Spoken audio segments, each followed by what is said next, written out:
There was a master chef competition in a school, and Kevin took part in it. Kevin, a 8th standard student from the school, took part in it. And he prepared Serradura. And he said, I will put this. And in the first round itself, he cleared it. And he was very happy. So he always believed his mother was there with him. And he felt, if my mother is there side of me, this competition is very easy. The teacher praised him and said, but for the final round, you will have to prepare another dish. And Kevin, as usually, said, my mother is there, she is a great chef. If she is there, I don't have to worry. Okay, and with her presence, I can make a difference. For Kevin, his mother was the main person. Today's feast, we have Mary, the Mother of God. For Mary, Jesus was the main person. Without Jesus, she knew she was nothing. Everything of hers belonged to Jesus. And if you remove Jesus out of the life of Mary, Mary is empty. If we have the Sacred Heart of Mary feast, it is because we have the Sacred Heart of Jesus feast. If we have the Assumption, it is because there is Ascension. If we have the holy name of Mary, it is because we have the holy name of Jesus. And if we have the Nativity of Mary on September 8th, it is because we have Christmas on 25th December. Everything of Mary belongs to Jesus. And she knew it very well. Many of the students who were friends of Kevin started complaining. They started saying, because of your mother, you have this undue advantage. And there was a little bit protest. But Kevin just kept on. He said, my mother is there, I will take her help, and I will try my best. With respect to Jesus, also there was a lot of controversy. Some of them felt that this Jesus is only God, as we see on top over there. Some of them felt this Jesus was only human being. Some of them felt this Jesus was 50% God and 50% human. In this controversy of today, the feast of Mary, Mother of God, many people felt Jesus was only human. This person who is born, he is only human. He is not God. And Mary is the mother of this person who is only human. There is no God. But the church tells us that this person, Jesus, has two natures. One is God and one is human. And Mary is the mother of this person. That's why it is stressed today, Mary, Mother of God. Mary is the mother of this person who has two natures. One is God and one is human. That's why we have over here in the crib, we have Jesus who is God present and human present. After also when we go to heaven, we'll see Jesus as God and we will see Jesus as human. Mary is the mother of this person who has two natures, God and human. And that's why we have this feast of Mary, Mother of God. Kevin's mother and Kevin, Lucy, Kevin's mother's name was Lucy, and they started deciding now, what shall be the dish that we will prepare for the final round? And as they were deciding, she said, we have to do something different. We'll not only prepare a dish, but we'll give a description. How they have in the hotel menus, we'll give a description. And so they write down a Portuguese inspired dish. Chicken marinated in bright green paste of coriander, green chili, ginger, garlic. Fried or grilled.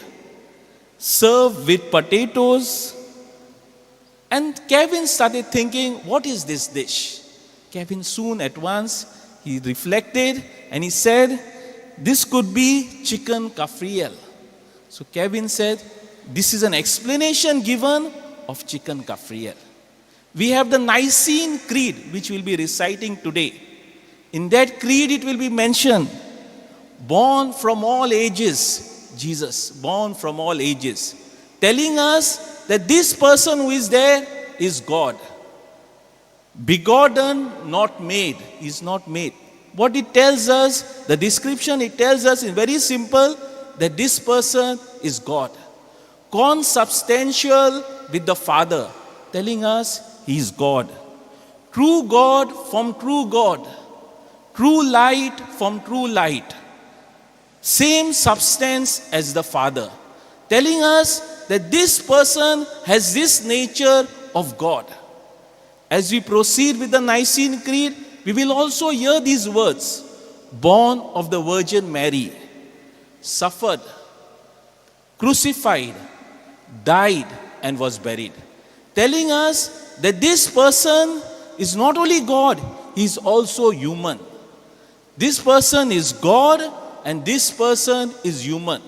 And Mary is the mother of this person whose feast we are celebrating. As Kevin prepared himself, he won the first prize. And people asked him, what is that which helped you to move ahead? Or what is the secret of winning this prize? And Kevin rightly said, it is with my mother's help. This mother prayed for me. Maybe our own earthly mothers. This mother prayed for me. When I was tired from school, she carried my bag. She prepared food for me, and when I was sick, she took care of me. In my studies, she was the person who helped me.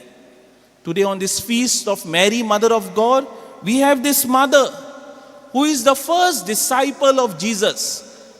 Her main idea is only Jesus. And she wants that each one of us, wherever we may be, whatever we may do, may become also disciples of her Son. That she wants us in this new year to be her disciples. Just as Mary gave Jesus or God the driver's seat, she wants us that we should give God the main place in our life. And she gives example. I feel like there are a number of examples. We may have Christians who may be like parrots. Whatever prayers are being said, we may try to recite them as parrots. We may have Christians who may be like fireflies. When the rain is there, we have those fireflies which come. After the rain, they disappear. We have this in this Christmas season, New Year season. We are all happy, joyful. But we have to see that this joy does not disappear. We may have chameleons who may change color, including myself and others also. We may have we may be good in the church. Outside, we may be bad. I feel Mary calls us to be like the living tree, which allows birds, which allows it to grow, which bears great fruits, which allows it to be used to the maximum. Today I feel on this feast of the Mary, Mother of God, we are praying for all the mothers who are there. Just as the mother helped Kevin to win, many of the mothers who are present over here, we pray for you all. You all have taken care of your children. We pray for the women who are there in the family, that God may bless each one of you. Today we are also celebrating the New Year's Day. And social media will tell us, or many of the influencers will tell us, what are your New Year's resolution? Some of them may say, I will buy a new flat, or I'll build a new bungalow. This may be my New Year's resolution. I will be a doctor, I may be a lawyer, or I may be a priest. Okay, some of them may think I may try to become a priest. There may be others who may say, I will not get angry. I will not get angry on my family members. Some may say, I would like to be like a singer or a good football player. Or some of them, the world will show us many visible signs. Become like this. See what you want. What is your personal achievement? This is what you want to achieve. Or it may move us to the path of success. But we have two great people. One is St Francis Xavier and one is Ignatius of Loyola. They always wanted this one.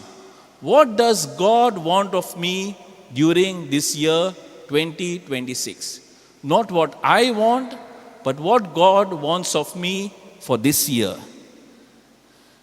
Many of us may feel when we surrender ourselves to God, we may reduce our goals.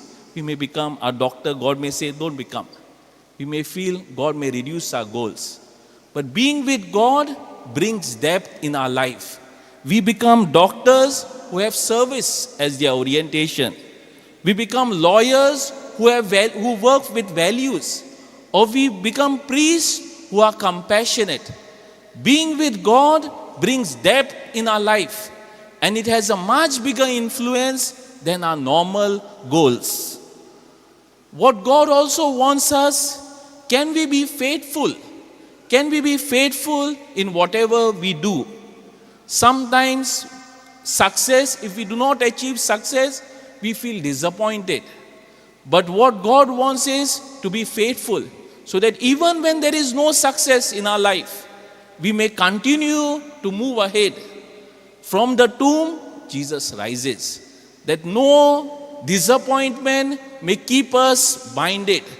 That our faithfulness may bring us more closer to God. The world will tell us to accumulate things, but God wants us to distribute or be generous to the people around, maybe with our time, maybe with our talents, maybe with the things that we have. Not to accumulate things for the next 10 generations. Maybe for 1, 2 is okay. For the next 10 generation is depriving the other people around. Today I feel we have already sat in the flight of 2020-26. Many times they will say, as you take your luggage, they will check how many kgs you have taken. Is it 25? Some of them I think are allowed 25. Some of them are allowed 15 kgs. And we can't take everything. Okay, just because we cannot take it, we need not wear it. I feel there may be some disappointment, some hurt feelings, some things which have affected us. It's a good time for us to leave this behind. Leave this behind. Carry with us what was good. And move ahead in the year 2026 with hope and joy. So today in a very special way, I feel on this feast of Mary, Mother of God, we pray once again for all the women, especially for the mothers who are there. We also pray for all of us, that we may not do what we want, but we may always, like St Francis Xavier, like St Ignatius of Loyola, who knew that Jesus is there with us. Jesus is the main goal. That like Jesus, they may always try to see what God wants of us for this year 2026. Be faithful to Jesus, not to accumulate Jesus in our life rather than the things. We pray for this intention. Amen.